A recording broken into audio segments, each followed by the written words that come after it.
وبركاته إن الحمد لله نحمده ونستعينه ونستهدي ونستغفره ونتوب إليه ونعوذ بالله من شرور أنفسنا ومن سيئات أعمالنا من يهد الله فلا مضل له ومن يضلله فلن تجد له وليا مرشدا أشهد أن لا إله إلا الله وحده لا شريك له وأشهد أن محمدا عبده ورسوله Allahumma salli wa sallim ala sayyidina Muhammad wa ala alihi wa ashabihi ajma'in, amma ba'. Pertama, syukur kepada Allah Subhanahu wa taala dengan limpahan kurnia dan rahmatnya pada malam yang berbahagia ini dapat kita sama-sama dalam majlis ilmu. Mudah-mudahan sedikit yang kita kongsi memberi manfaat dan kebaikan kepada kita, insya-Allah. Tuan-tuan muslimin dan muslimat dan rahmat Allah sekalian, giliran saya ceramah diminta untuk bawa mengenai sirah lah, ataupun mengenai sejarah dalam Islam. Okey, tajuk kita pada malam ini adalah mengenai akhir zaman. Saya nak mulakan kisah dengan penciptaan Adam alaihissalam. Nabi Adam alaihissalam diciptakan bukan di muka bumi ini, bukan di dunia ini. Dia diciptakan di satu tempat yang lain. Allah sebut dalam Quran perkara ini. Dalam surah Al-Baqarah ayat 30 Allah sebut, "Wa iz qala rabbuka lil malaikati inni ja'ilu fil ardi khalifah." Dan tatkala Allah berfirman kepada malaikat, aku ingin menjadikan di muka bumi ini khalifah. Maka pendekkan cerita, Allah Subhanahu wa taala ciptakan Adam alaihissalam. Kemudian Adam alaihissalam diturunkan di muka bumi ini. Surah Al-Baqarah ayat seterusnya Allah cerita. Allah sebut, ihbitu minha jami'a, turunlah kamu sekaliannya. Kalau dalam tafsir At-Tabari, sekalian di sini yang diturunkan 4. Adam, Hawa, Iblis dan juga ular. Kenapa ular pula? Kerana ular yang menyelinap masukkan iblis semula ke syurga. Jadi turunkan. Dan bilakah tarikh Nabi Adam diturunkan ke muka bumi ini? Nabi Adam diturunkan ke muka bumi ini kalau mengikut ahli sirah 10,000 tahun dulu. 10,000 tahun dulu. Tak lama. Maksudnya daripada Nabi Adam alaihissalam sampai kepada Nabi Isa 8,000 tahun. Isa ke kita 2,000 tahun. Maknanya 10,000 tahun. Kita kan 2020 kan, 2,000 tahun.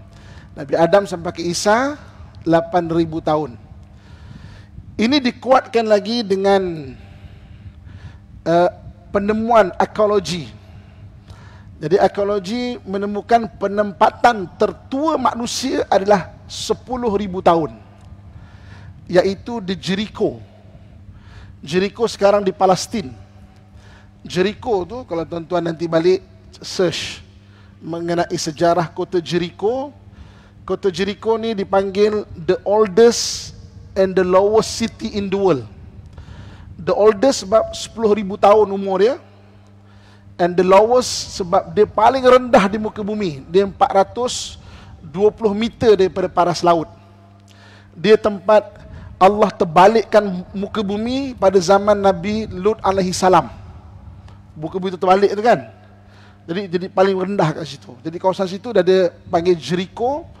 Situ penempatan paling tua manusia di sudut ekologi dia. 10,000 tahun. Jadi ulama sirah berkata Adam alaihissalam 10,000 tahun dulu. Habis tu ditemui satu jasad, dikaji struktur kulit dia berbelas ribu tahun, perak men.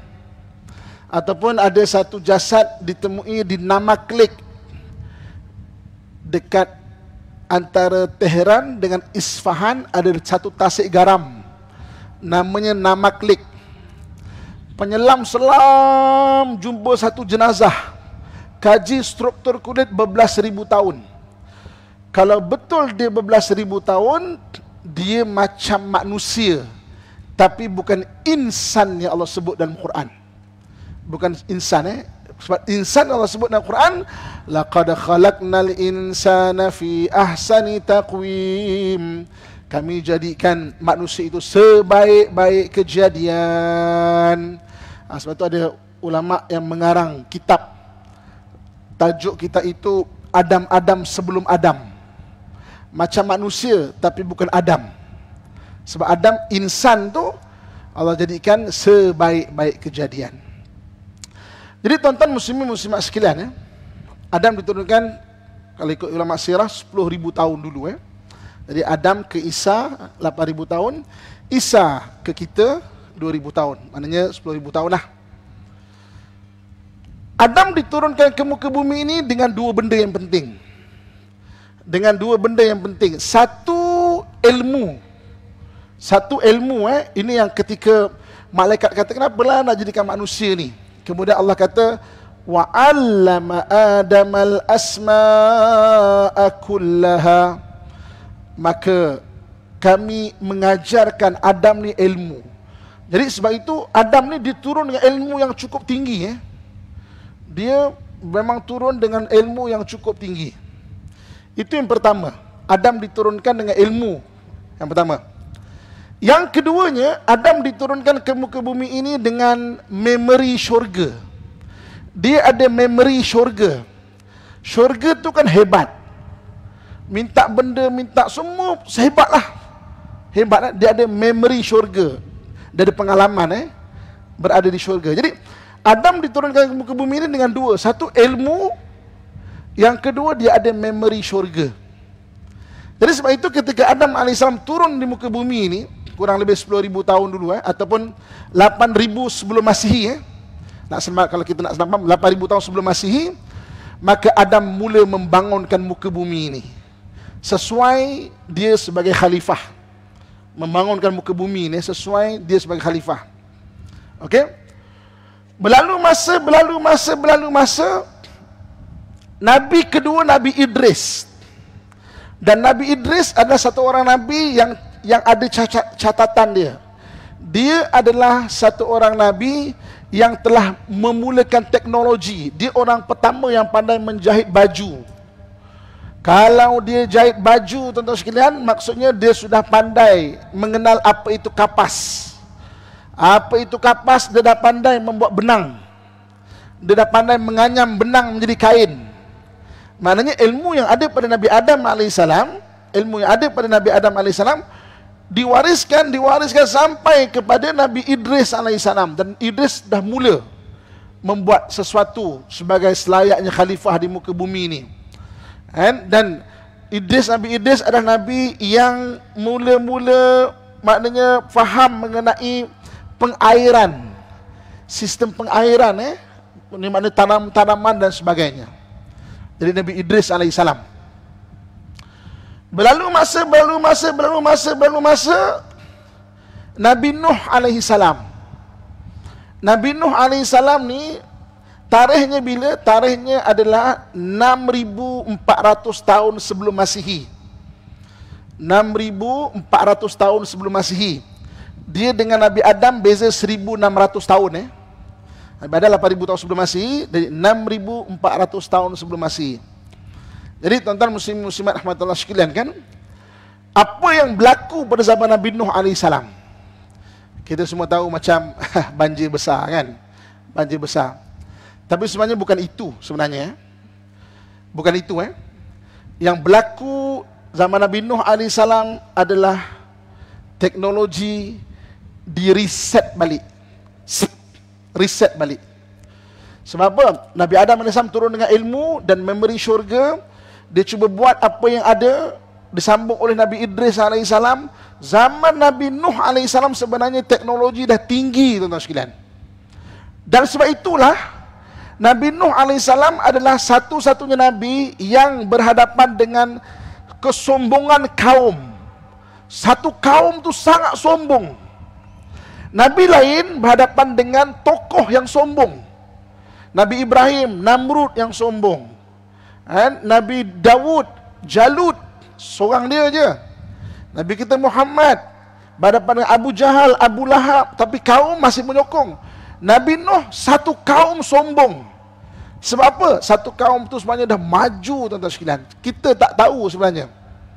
Balik ni, cuba tengok surah Hud ayat 42. Surah Hud ayat 42, Allah ada bagi hint. Allah ada bagi hint cerita pasal Nabi Nuh AS. Nabi Nuh cerita pasal Nabi Nuh ni banyak. Surah Hud ayat 42. Dan ketika Nabi Nuh AS mula membuat kapal, dan kapal itu tajri fil maknanya fil maujikal jibal. Dia mula berlayar di lautan yang gelombang dia setinggi gunung. Gelombang dia setinggi gunung. Wanada Nuhun, dan Nuh memanggil anaknya. Fi mu'zilin, di satu tempat terpencil. Satu tempat yang terpencil. Ya bunai yarkab ma'ana, wahai anakku, marilah naik bersama kami. Wala takum ma'al kafirin, jangan kau naik, jangan kau ikut orang-orang kafir. Tuan-tuan sekalian, ikut logik akal, saya kalau tanpa mic di sini, saya nak cakap pada akak-akak, ibu-ibu kat belakang pun tak dengar tau. Dalam keadaan aman, tak ada gangguan bunyian, tak ada gangguan bunyi apa-apa, aman. Saya nak bercakap dengan kakak kat belakang tu pun, kalau tanpa mic ni takkan dengar. Macam mana surah Hud ayat 42 Allah sebut ketika banjir besar telah datang dan Nabi Nuh telah berada di tengah lautan, dan ombak ni sebesar gunung, anak dia fi mu'zilin, dekat terpencil sana. Dia boleh wanada, dia boleh memanggil anak dia. Oi, marilah naik ngaya, marilah. Tapi anak dia tak mau naik. Macam mana tuan-tuan sekalian? Macam mana dia boleh berkomunikasi dengan anak dia sejauh itu?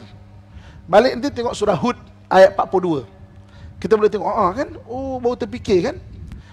Jadi, zaman Nabi Nuh AS adalah zaman yang berhadapan dengan kaum yang sangat-sangat mengingkarinya, dan seolah-olah maknanya teknologi kena reset. Dan selepas 6,400 tahun sebelum Masihi, manusia tidak mempunyai apa-apa catatan sejarah. Sebab manusia yang tinggal hanya kaum Nabi Nuh yang berada dalam kapal. Itu saja yang hidup dan tak tahu. Apa yang berlaku tak tahu. Apa yang berlaku tak tahu tau. 6,400 tahun sebelum Masihi, dan manusia tak tahu sejarah dia dah. Kita tak tahu sejarah kita. Kita mula tahu sejarah kita bila? Kita mula tahu sejarah kita semula bila? Ketika tahun 2300 tahun sebelum Masihi. 2300 tahun sebelum Masihi ini, ada satu orang raja Mesir kuno. Namanya, orang Mesir panggil raja tu Firaun. Namanya Firaun Khufu. Firaun Khufu ni bukan Firaun yang lawan Nabi Musa. Yang lawan Nabi Musa ni namanya Ramsis. Ramsis ni tarikhnya bila? 1300 tahun sebelum Masihi. Lebih kurang beza 1000 tahun. Yang bina piramid dekat Mesir sekarang ni adalah Firaun Khufu. Firaun Khufu ni dia bukan zaman Nabi Musa tu. Zaman Nabi Musa tu 1000 tahun selepas tu. Itu Ramsis II. Jadi maknanya Khufu buat piramid. Jadi Firaun Musa tak ada apa-apa, tuan-tuan sekalian. Dia tak hebat pun. Firaun Musa tak hebat pun. Dia actionnya lebih sampai mengaku Tuhan. Dia tak buat apa-apa pun. Yang buat piramid tu adalah Khufu. Firaun Khufu 2300 tahun sebelum Masihi. Jadi Firaun Khufu buat piramid, dan pembentukan piramid memang menjadi tanda tanya. Macam mana zaman tu orang boleh buat piramid dengan struktur yang tepat? Dan tinggi piramid ni, tuan-tuan sekalian, digandakan sebanyak 100,000 kali.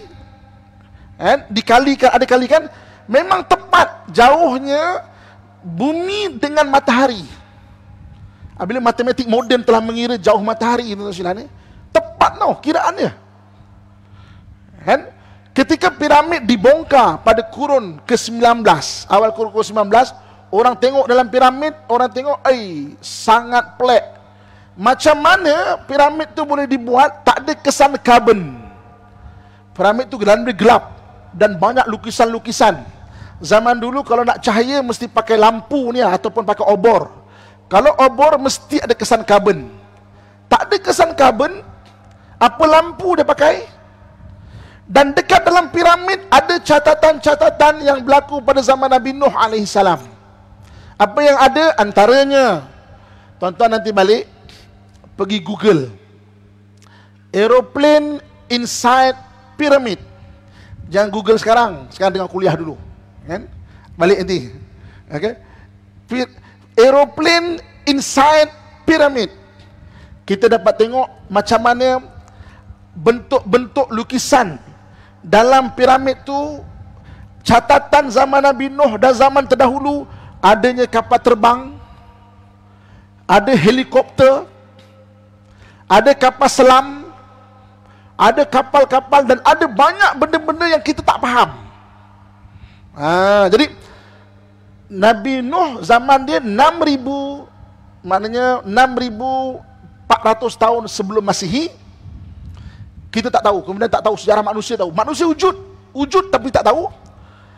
Kita hanya dapat tahu 2,300 tahun sebelum Masihi, apabila Firaun Khufu ada buat catatan mengenai sejarah manusia sebelum ini. Kan? Rupanya kita ingat kita dah hebat, tuan-tuan sekalian, kan? Tapi sebab Nabi Adam turun dengan ilmu dan memori syurga. Okey. Berlalu masa, tahun 1800 tahun sebelum Masihi. 1800 tahun sebelum Masihi, Nabi Ibrahim AS. Nabi Ibrahim tarikhnya adalah 1800 tahun sebelum Masihi. Dia lawan Namrud. Berlalu masa, 1300 tahun sebelum Masihi adalah Nabi Musa AS. Dia lawan Firaun Ramses II. Berlalu masa, zaman Nabi Sulaiman AS. Nabi Sulaiman 950 tahun sebelum Masihi. Kan? Malam ni kita cerita sejarah sikit dan tahun-tahun, ya. Biar pening sikit, kan? Berlalu masa, Nabi Isa AS 1 Masihi. Nabi Isa 1 Masihi, ya. Nabi Isa 1 Masihi. Masihi ini adalah sempena dengan kelahiran Nabi Isa AS. Kemudian zaman Nabi Isa cuma bagi tahu. Dia cuma bagi tahu, aku ni hanyalah membawa berita tentang kelahiran Nabi akhir zaman. Dia lahir di Mekah, dia lahir di Tihamah. Tihamah ni tanah rendah yang banyak tumbuh pokok tamar. Kemudian di belakangnya ada tanda alamat, dan dia selalu dilindungi awan di mana dia pergi. Dia hanya bagi tahu saja. Jadi orang pun cari mana Nabi akhir zaman. Lepas Nabi Isa dia angkat ke langit, orang cari mana Nabi akhir zaman, ya. Dan akhirnya Nabi kita Muhammad sallallahu alaihi wasallam lahir pada tahun 570 Masihi. 570 Masihi di Mekah, tuan-tuan sekalian. Kan? 570 Masihi Nabi lahir. 610 Masihi Nabi mendapat wahyu di Gua Hira. Nabi mendapat wahyu di Gua Hira 610 Masihi. Okey. Nabi berhijrah pada 622 Masihi. 622 Masihi, 623 Masihi. 623 Masihi, satu hari sedang Nabi SAW selesai solat maghrib. Macam ginilah barangkali, ya. Nabi buat kuliah ilmu. Barangkali macam ginilah, ya. Barangkali kuliah ilmu. Tiba-tiba datang beberapa orang termengah-mengah. Mana Muhammad? Mana Muhammad? Mana Muhammad? Tunjuk aku mana Muhammad. Maka sahabat-sahabat dalam Masjid Nabawi, oh tu Muhammad kat depan tu. Dia pun datang, duduk, memperkenalkan diri dia. Muhammad, nama aku adalah Tamim daripada keturunan Ad-Dari. Tamim Ad-Dari. Kami adalah golongan nelayan. Kita pun tertanya-tanya, Madinah ada laut ke? Ada, tuan-tuan sekalian. 200 km daripada Madinah menuju ke arah barat, Laut Yambu'. Yambu', Laut Merah. Saya terlibat dalam diving, tuan-tuan sekalian. Saya kalau orang bawa pergi umrah, jemaah semua dah selesai, kalau dekat Madinah, saya akan ambil taksi, saya pergi Yambu', pergi diving. Kan? Kalau kat Mekah, saya akan pergi Jeddah. Jeddah pun ada tempat diving juga. Kan? Ada laut 200 km, Yambu'. Yambu' tu arah ke barat, Laut Merah. Laut Merah. Kami daripada Yambu', sekitar Yambu'. Okey. Muhammad, aku ni naik kapal macam biasa. Tim dia 30 orang. Mana kapal tu besar. Orang Arab, kita jangan fikir zaman Nabi tu lekeh sangat tau. Orang Arab adalah orang yang mahir dalam ilmu pelayaran. Li'ila fi Quraishin ila fihim rihlatash shita'i was-saif. Dia pada musim panas dia pergi ke Syam, pada musim sejuk dia pergi ke Yaman, dan orang Arab dah biasa belayar. Tuan-tuan cuba balik nanti type perkataan barus. Barus type perkataan barus. YouTube ke Google ke. Orang Arab waktu zaman Nabi dah sampai ke Barus. Barus tu Sumatera. Sumatera tu tanah Melayu, tuan-tuan sekalian. Tanah Melayu, takrifan tanah Melayu dulu gugusan ini dipanggil Nusantara. Ada dua tanah saja. Tanah Melayu, Sumatera tu, Jambi, Palembang, Riau, Aceh, itu semua bangsa Melayu. Semenanjung tanah Melayu sampai ke Filipina, sampai ke Kambodia tu, itu tanah Melayu. Bawah tu tanah Jawa. Dua tempat je. Tanah Melayu, tanah Jawa. Orang Melayu lebih dulu dapat Islam daripada orang Jawa. Kemudian orang maknanya pendakwah-pendakwah, bila orang Jawa sudah masuk Islam, kurun ke-16, maka terkenal dengan 9 wali yang mengislamkan tanah Jawa. Orang Melayu dapat dulu. Barus tempat pertama. Sampai ketika Rasulullah ada lagi, sahabat-sahabat dah sampai Barus. Benda ni bukan rahsia, tuan-tuan sekalian. Balik itu cuba search, boleh tengok. Ya ke Ustaz cakap? Cuba search dah. Kenapa mereka sampai ke sini? Dekat kita, tempat kita ni, ada satu tempat, ada satu bahan terbaik memandikan mayat, iaitu kapur barus. Bahasa Arab, barus disebut fansur. Pernah dengar tak nama para ulama yang dinisbahkan dengan Fansuri? Hamzah Al-Fansuri contohnya. Fansur ni maknanya barus. Jadi kita ditipu oleh penjajah. Melayu dapat Islam lambat lah, apalah, kurun ke-13 pun dapat. Tak, tuan-tuan sekalian. Islam telah sampai ke Barus, dan orang Melayu telah mula Islam. Cuma belum jadi sebuah kerajaan saja lagi. Orientalis curi buku kita, ubah sejarah untuk kita percaya. Saya kan pernah jadi pensyarah jemputan di Moscow State University di Rusia. Di Rusia sana ada 13 manuskrip Melayu yang tak ada kat mana-mana tempat. 13 manuskrip Melayu. Tuan-tuan balik Google lagi kan. Google Ustaz Amin manuskrip dari Rusia. Saya ada ambil gambar, saya ada kongsikan dekat, waktu tu saya rajin tulis blog. Antaranya undang-undang bertulis bangsa kita Melayu sebelum wujud tulisan Jawi. Kita sebelum tulisan Jawi, kita ada tulisan kita, tuan-tuan sekalian. Tulisannya macam tulisan Thailand, tapi bunyi Melayu. Siapa mencuri didenda 2 tahil emas. Saya tengah buat PhD bidang saya, masih lagi diajar. Bidang saya syariah undang-undang, masih lagi diajar. Orang Melayu tak ada undang-undang bertulis, sampai kedatangan Islam baru ada. Tapi kita dah ada undang-undang bertulis kita, tuan-tuan sekalian. Saya tengok dan saya kongsikan dekat blog saya. Kalaulah orang satu bangsa dah ada undang-undang bertulis, bangsa tu maju dah sebenarnya. Tapi kenapa kita tak tahu? Sebab buku-buku kita dicuri ketika Melaka Tombang 1511 dan bersepah-sepah. Dan saya jumpa 13 manuskrip Melayu di Saint Petersburg di Rusia. Saya ada ambil gambar, saya dikongsikan waktu tu. Okey, sambung balik.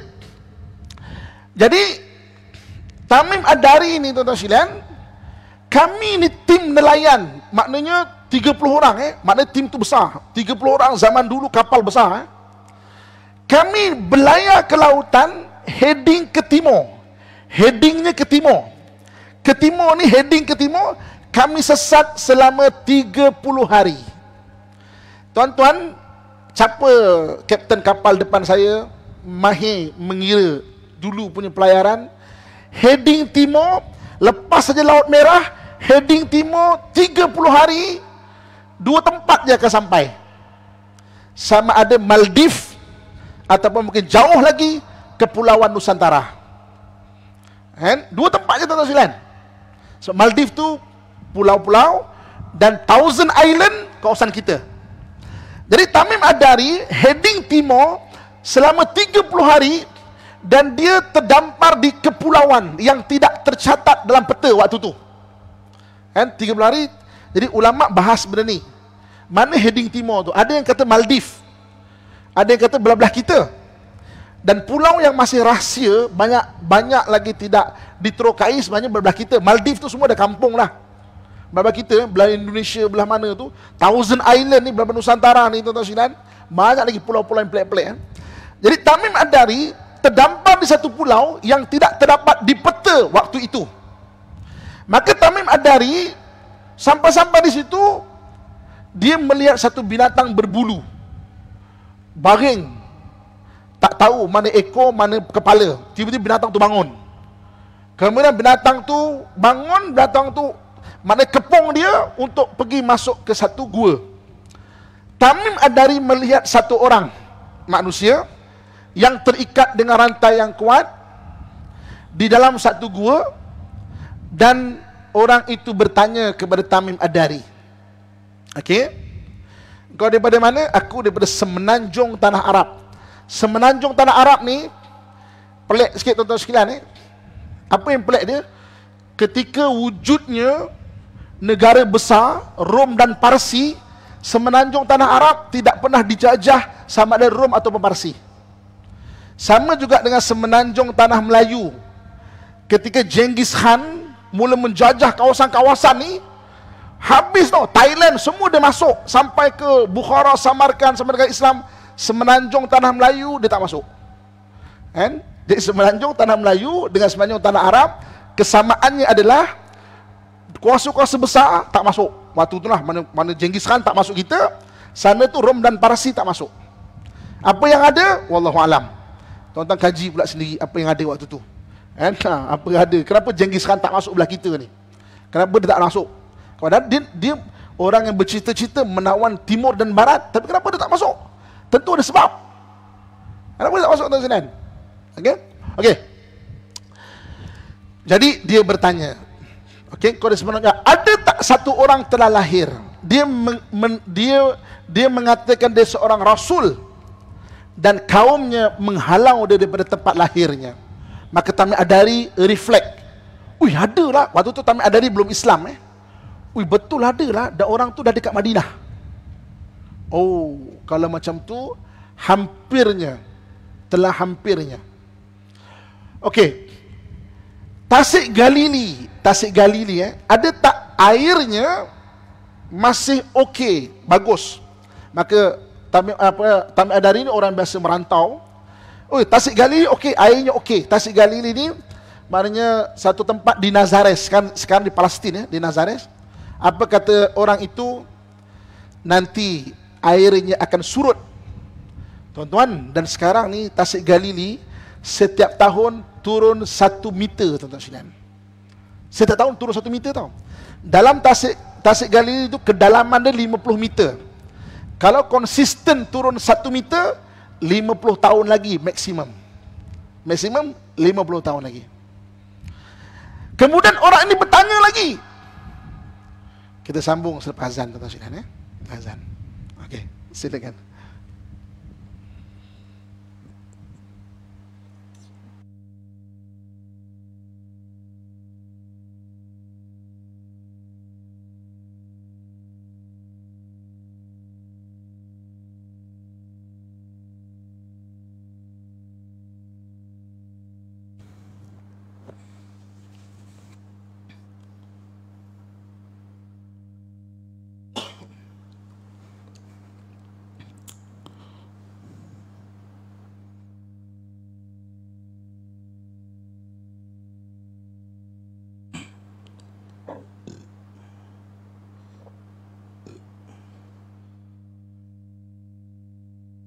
Bismillahirrahmanirrahim.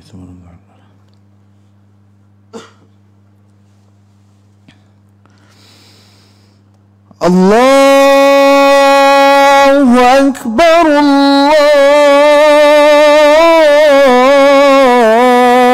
Allahu Akbar.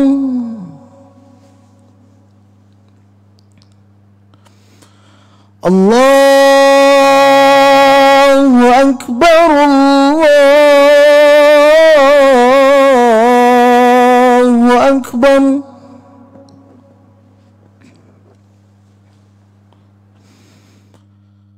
أشهد أن لا إله إلا الله.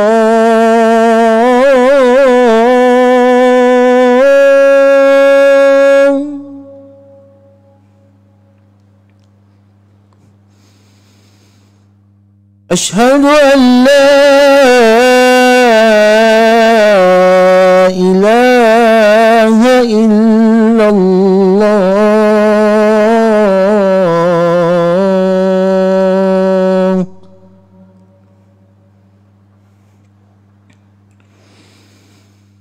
أشهد أن محمدا رسول الله.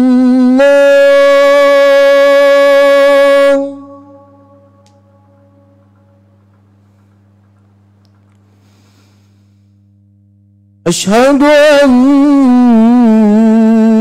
محمدا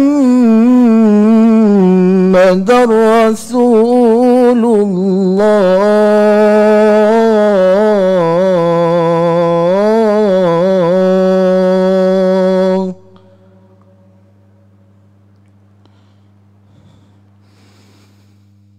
حي على الصلاة.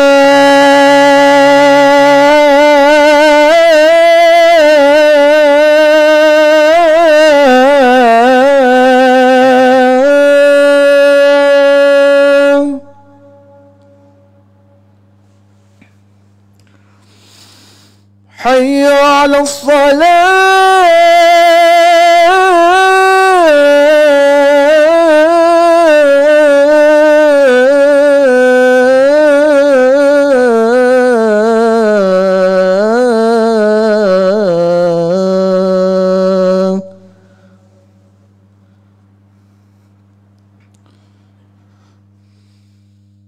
حي على الفلاح.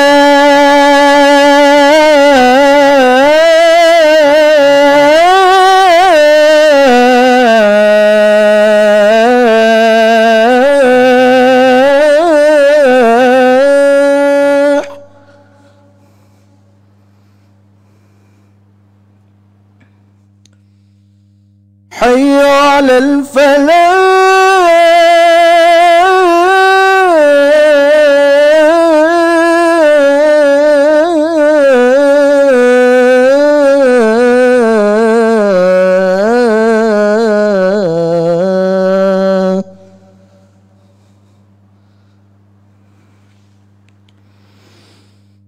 الله أكبر،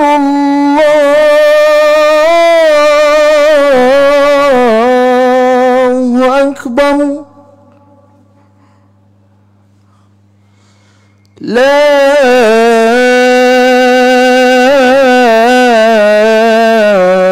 إله إلا الله.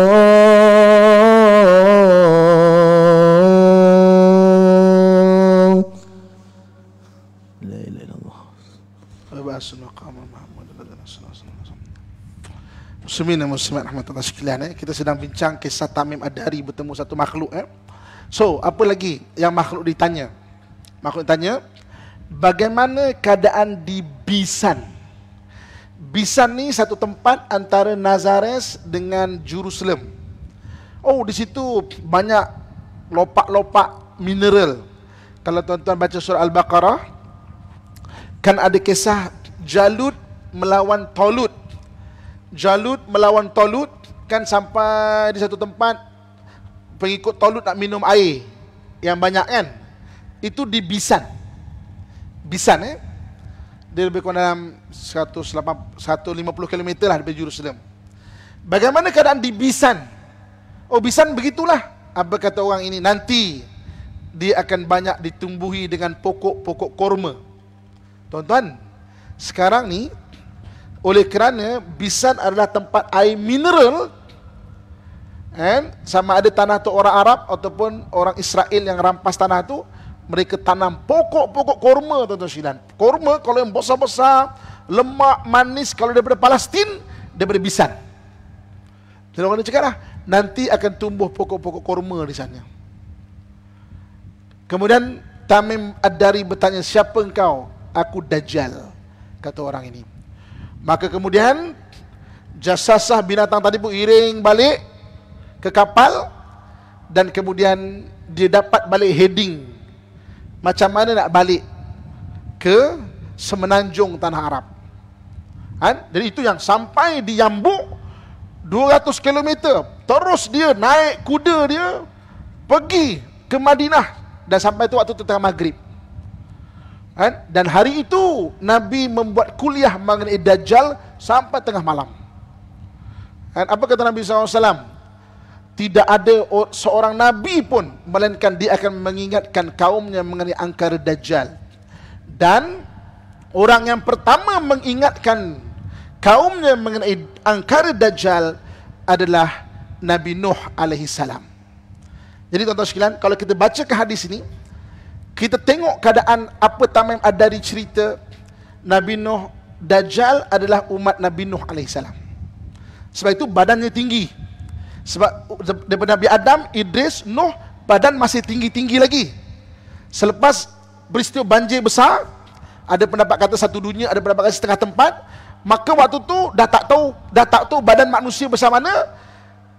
Sampai ke Fir'aun Khufu 2300 tahun semasi, badan dah macam kita je ni. Badan dah macam kita dah ni. So badan besar, last adalah umat Nabi Nuh AS. Kalau di umat Nabi Nuh AS, tuan-tuan sekalian, maknanya apa? Kalau betul teknologi hebat zaman Nabi Nuh, maknanya sebenarnya dia memiliki teknologi yang hebat. Kita namakan sihir. Tapi Nabi cerita, dia boleh pergi timur dan barat sekelip mata. Kita rasa kita hebat dah, dia kapal terbang kan. Dia boleh pling sini, pling keluar sana. Dia boleh mengubat penyakit-penyakit yang pelik-pelik. Teknologi perubatan dia. Dia boleh menghidupkan orang mati, tuan-tuan sekalian. Dajjal tu. Sebab itu, kenapa zaman Nabi Nuh satu umat sombong? Sebab apa? Orang terlalu maju, tuan-tuan sekalian, waktu tu. Bayangkan terlalu maju. Okey, Nabi Adam AS diberi ilmu. Dengan ilmu Nabi Adam, maka teknologi dibuat. Beza Nabi Adam dengan Nabi Nuh 1600 tahun kan. Manusia diberi ilmu kembali bila zaman Nabi Muhammad. Nabi Muhammad dapat Quran. Quran tu penuh dengan sains, tuan-tuan sekalian. Dengan Quran tu zaman Baghdad, tengok ilmu matematik, ilmu perubatan, ilmu apa semua. Akhirnya sampai 1400 tahun kita dah maju macam ini. Kalau nak kita bayangkan macam mana majunya umat zaman Nabi Nuh AS, kita kena tengok lagi 200 tahun. Mana kena sampai 1600 tahun. Sebab Nabi Adam ke zaman Nabi Nuh 1600 tahun. Kita Nabi Muhammad pada kita baru 1400 tahun. Kita rasa kita dah hebat ni kan. Hebat ya. Kita ada telefon, ada apa semua. Dajjal kalau keluar, sebab itulah bila Dajjal keluar, senjata-senjata moden tak berguna, tuan-tuan sekalian. Ada setengah ustaz dia cakap waktu tu kita pakai pedang balik. Wallahu alam, tapi pastinya senjata-senjata moden tak berguna lah. Sebab senjata moden kita rasa moden lah. Pada dia apa pun senjata ni. Pada dia, teknologi tu lekeh sangatlah pada dia. Soalan dia, kalau dia umat Nabi Nuh, kenapa dia masih hidup? Kenapa dia masih hidup? Maknanya apa? Hampir 8,000 tahun dia hidup Saya dalam dunia diving, saya belajar detail sikit mengenai oksigen. Kita ni tuan-tuan sekalian, kita sedut oksigen ni 21% je tau.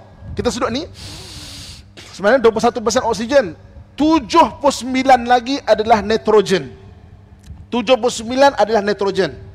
Kita sedut 21% je. 79 lagi adalah nitrogen.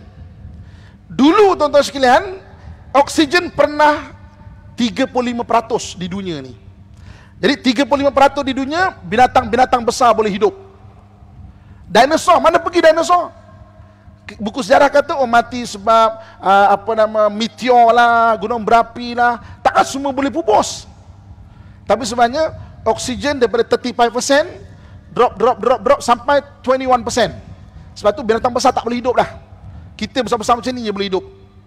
Kalau oksigen terus drop sampai 16%, sampai 10%, kita manusia pun tak boleh hidup. Binatang kecil boleh hidup. Kita tak mampu dah. Jadi oksigen drop daripada 34% sekarang tengah 21%. Maknanya ada binatang-binatang yang hibernate, ada binatang-binatang dormant. Dia tak mati, oksigen tak cukup, tak membuatkan dia boleh hidup bergerak macam ini, tapi dia dormant, tuan-tuan sekalian. Macam orang nak ekspor buah-buah lah. Siapa tokek buah depan saya nak ekspor durian, kan dia kena bekukan dengan nitrogen kan sampai minus 80 kan. Minus 80. Sebab apa? Biar kuman-kuman mati. Tapi 2018 baru ni mereka temui minus 80 pun ada kuman yang tak mati, dormant aja. Bila sampai dekat negara tu dibuka, dia boleh hidup balik bakteria ni. Lepas tu sekarang nak import durian minus 100. Minus 100, dia lebihkan lagi. Sebab ada bakteria yang dormant. Kan? Sebab itu kalau kita baca hadis akhir zaman, kenapa tiba-tiba nanti binatang besar tiba-tiba hidup balik? Ya'jud dan Ma'jud hidup balik. Dabah hidup balik. Dajjal tiba-tiba keluar. Wallahu alam. Mungkin kadar oksigen naik balik. Kalau tak naik balik, dua cara je boleh naik balik, tuan-tuan, sama ada kadar oksigen naik balik ataupun pressure. Kita pressure ni 1 bar dia panggil. Ini kalau istilah dia 1 bar ni, kita macam ni ada 1 bar. Kalau pressure tu naik 2 bar, mana 21%, kan? 2 bar kali 2 lah, mana ada 42%. Walau oksigen sama, tapi tekanan tu 2 bar, dia jadi 42%. Maka binatang besar tiba-tiba boleh hidup.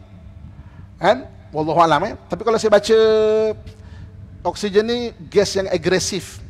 Akhir zaman akan berlaku letupan-letupan yang besar. Daripada Yaman berlaku api yang besar. Macam boleh api besar macam itu? Mungkin faktor oksigen. Oksigen yang boleh buat meletup besar-besar macam tu. Api tu semula jadi besar. Jadi kalau kita baca dengan sains, kita akan jumpa, oh patutlah. Kenapa dia boleh hidup? Sebenarnya dia bukan hidup, dia dormant. Satu hari nanti, kenapa tiba-tiba binatang besar ni keluar balik? Keluar balik Ya'jud dan Ma'jud. Keluar balik Dabah, Dajjal keluar balik. Kan? Itu Wallahu alam. Itu akhir zaman punya cerita ya. Jadi tuan-tuan muslimin muslimat sekalian, besok apabila Dajjal keluar, dia mempunyai teknologi yang tinggi dan banyak orang terfitnah dengan Dajjal. Dia bukan kecil-kecil punya ya. Ibu-ibu kakak cuba bayangkan kita rasa alah boleh lah, Dajjal kita kenal apa. Oh, fitnah dia besar. Katakan dia datang ke ibu-ibu dia tanya kita tau, "Makcik, apa saya duduk kat kursi makcik?" "Tak tahulah nak, makcik ni pinggang sakit, lutut sakit." Dia kata, "Makcik, saya buat lutut makcik muda macam 17 tahun. Makcik nak tak makcik?" Bolehlah juga. Dia pun buat sembuh. Umur kita 80 tahun, jadi kesihatan macam budak 17 tahun. Pagi-pagi boleh jogging balik tau. Oh, lepas tu dia kata, "Makcik ikutlah saya makcik." "Makcik nak tak makcik?" Tak ya. Kalau tanpa iman dan perlindungan Allah, bukan mudah punya fitnah tau. Bukan mudah. Dia jumpa kita bang, kan? Ayah ni muka musam, kenapa? Tak tahu lah, badan lenguh-lenguh lah. Tak apa, kita jadikan macam umur 23 tahun, kan? Dia berubah baju, minum kita dia segar balik, muda, rambut hitam boleh, rambut putih boleh hitam balik. Kalau dia cakap, "Ikutlah saya." Waktu tu macam mana nak cakap? Kalau tanpa perlindungan Allah Subhanahu Wa Taala. Sebab tu fitnah Dajjal dia bukan kecil-kecil. Dia bukan kecil. Kalau datang, hanya Allah je pelihara. Dan sebab itu tak ada manusia yang mampu untuk membunuh Dajjal, walaupun Imam Mahdi ni gelaran dia the last commander of Islam, besok yang akan membawa kemakmuran pada Islam, pun tak mampu nak lawan Dajjal. Huru-hara yang sangat dunia, ramai je ikut Dajjal. Orang yang betul-betul mempertahankan iman sangat tertekan. sehinggalah Allah Subhanahu wa taala turunkan Nabi Isa alaihissalam di Manaratul Baida di Syam atau sekarang Syria. Maka Nabi Isa alaihissalam turun, dan Nabi Isa yang akan lead untuk lawan Dajjal. Sebab apa? Apa yang ada pada Dajjal diberi pada Nabi Isa alaihissalam. Nabi Isa boleh menghidupkan orang mati, Dajjal boleh menghidupkan orang mati. Nabi Isa boleh, Dajjal tu boleh mengubat, atau bersama juga Nabi Isa boleh mengubat penyakit pelik-pelik, Dajjal juga boleh mengubat penyakit pelik-pelik. Nabi Isa boleh turunkan hidangan dari langit, Dajjal pun boleh turunkan hidangan dari langit. Sebab itu gelaran Dajjal dengan Nabi Isa sama. Al-Masih. Al-Masih itu maknanya yang menyapu. Tangannya itu ada mukjizat. Sebab itu Dajjal bertemu dengan Al-Masih Isa, bertemu dengan Al-Masih Dajjal. Kita baca hadis, kita baca secara happy ending. Happy ending Dajjal akhirnya kena bunuh. Happy ending. Tapi tidak semudah itu, tuan-tuan sekalian. Ketika besok berperangan dengan Dajjal dengan Nabi Isa, besar peperangan tu, ramai yang syahid. Sebab dua-dua sama hebat.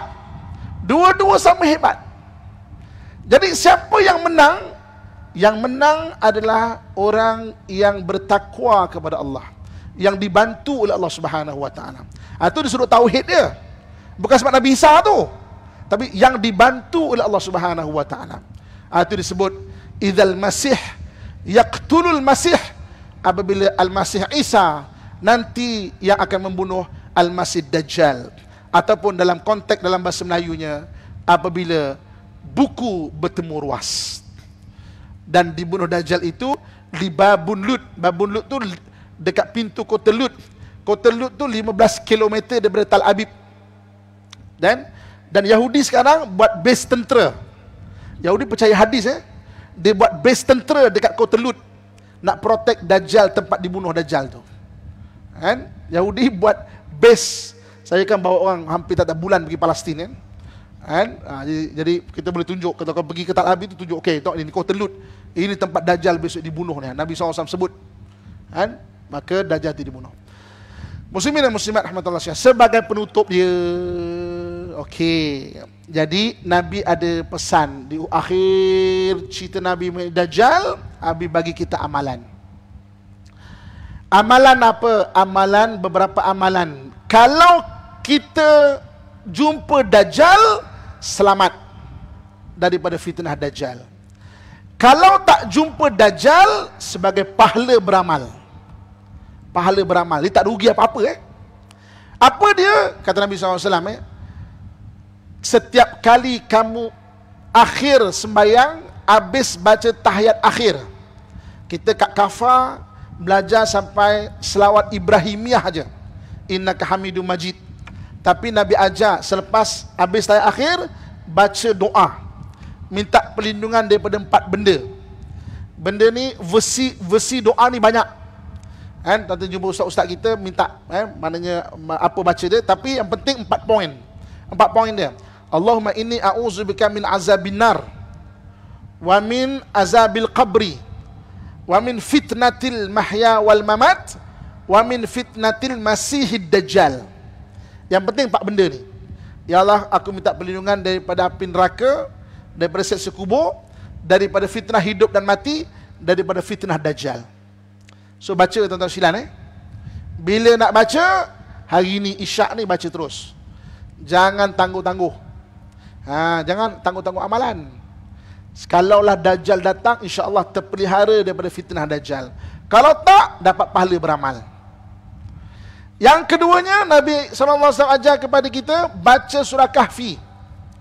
Baca surah Kahfi. Surah Kahfi ni baca ayat 1 sampai ayat 10, amalkan. Ayat 1 sampai ayat 10. Surah Kahfi ni panjang. 1 sampai 10. Berapa banyak nak baca? Seminggu sekali. Seminggu sekali je tuan-tuan sekalian. Bukan suruh hari-hari baca 100 kali. Berat bagi kita mungkin. Seminggu sekali baca. Bila nak baca, hari ni start terus baca. Jangan tangguh-tangguh amalan. Jangan kemar-kemar hidungnya. Dah dengar kuliah mengenai Dajjal ni kan, nak baca surah Kahfi, kemar-kemar hidung, tulis besar-besar ni tampal kat dinding kat dalam bilik tu kan. Tapi berkuat kuasa bulan depan. Tak adalah nak beramal macam tu, tuan-tuan. Bila nak amal, malam ni terus.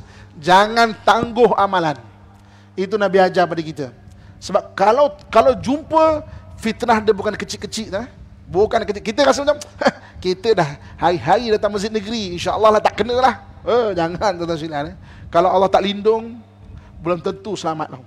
Dia boleh sampaikan apa yang kita nak. Dan apa awak nak? Dek, apa nak? Rindulah dengan mak. Mak meninggal kecil. Mana tunjuk kubur mak? Ni, okey. Hidupkan balik. Oh, mak. Oi, fitnah macam mana? Dek, ikut boleh? Kalau tak dilindungi Allah, itu bukan fitnah kecil-kecil tau. Lepas tu baca doa tu. Tuan-tuan muslimat sekalian, sebagai kesimpulan dia. So jadi, kita bicara mengenai umat yang terlalu sombong, iaitu umat Nabi Nuh AS. Apa yang ada umat Nabi Nuh, jangan kita anggap orang dulu lekeh, tuan-tuan sekalian. Zaman Nabi Nuh, saya banyak baca kitab-kitab sirah. Memang akhirnya ulama sirah kata, apa yang berlaku zaman Nabi Nuh memang misteri. Memang misteri. Hindi Allah ada bagi kat Quran apa yang berlaku Nabi Nuh. Tapi sebenarnya dia satu teknologi yang sangat tinggi sebenarnya. Sebab tu satu umat sombong. Dia bukan individu sombong, satu umat sombong. Sampai macam Allah reset balik. Reset balik. Teknologi itu reset balik. Dan kita tak tahu. Tapi Firaun kufu, dia buat catatan balik apa yang berlaku zaman dulu. Balik nanti boleh Google lah. Aeroplane inside pyramid. Kita boleh tengok. Oh, banyak lagi senjata-senjata zaman moden ni semua dah ada waktu tu dah. Dan kita memang impress orang dulu. Kita rasa kita hebat sangat. Lepas tu dah besok kalau Dajjal keluar, tak ada apa-apa. Dia tengok kita pakai senapang, pakai apa, agak-agak dia sengih je kan. Apa ke benda dia orang ni pakai ni kan. Tak ada apa-apa kat dia tu. Sebab apa? Sebab maksudnya mana hebat kelebihan dia tu, tapi Nabi ajar macam mana cara dia. Jadi saya setakat ni saja dulu bila kita kongsikan bersama. Yang baik datang daripada Allah Subhanahu Wa Taala. Yang kurang dalam mata kelemahan diri saya sendiri, saya minta ampun dan maaf. Siapa-siapa yang nak berkuliah secara maya, boleh ikuti IG saya Ustaz Amin. IG saya Ustaz Amin Ustaz Amin, boleh follow IG saya. Ataupun kalau kat YouTube tu type je Ustaz Amin, jumpalah pakcik ni. Banyak saya mengajar kitab dekat dalam YouTube tu, ada 1000 lebih klip kan pasal kuliah-kuliah tu. InsyaAllah mudah-mudahan beri manfaat insyaAllah. A'udzubillahi minasyaitanirrajim. Bismillahirrahmanirrahim. Alhamdulillahirabbil alamin wassalatu wassalamu ala asyrafil anbiya'i wal mursalin wa ala alihi washabihi ajmain. Ya Allah, ya Tuhan kami, ampunkan segala dosa dan kesalahan kami ya Allah. Ibu dan ayah kami ya Allah, guru-guru kami ya Allah, orang yang punya hak ke atas kami ya Allah, dan kepada sekalian muslimin dan muslimat, mukminin dan mukminat, sama ada yang masih ada ataupun yang telah tiada ya Allah. Ya Allah, ya Tuhan kami, hindarkan kami dari segala mara bahaya ya Allah, dari hasad dengki manusia yang menghasad ya Allah, dari kezaliman manusia yang jahat ya Allah, daripada gangguan jin dan syaitan ya Allah, daripada penyakit yang berjangkit ya Allah, daripada perkara yang tidak mampu kami tanggung ya Allah. Allahumma rabbana atina fid dunya hasanatan wa fil akhirati hasanatan wa qina adzaban nar wa adkhilnal jannata ma'al abrar ya azizu ya ghaffar ya rabbal alamin. وصلى الله على سيدنا ومولانا محمد وعلى آله وصحبه أجمعين والحمد لله رب العالمين. تقبل الله منكم منا ومنكم تقبل يا كريم. الحمد لله.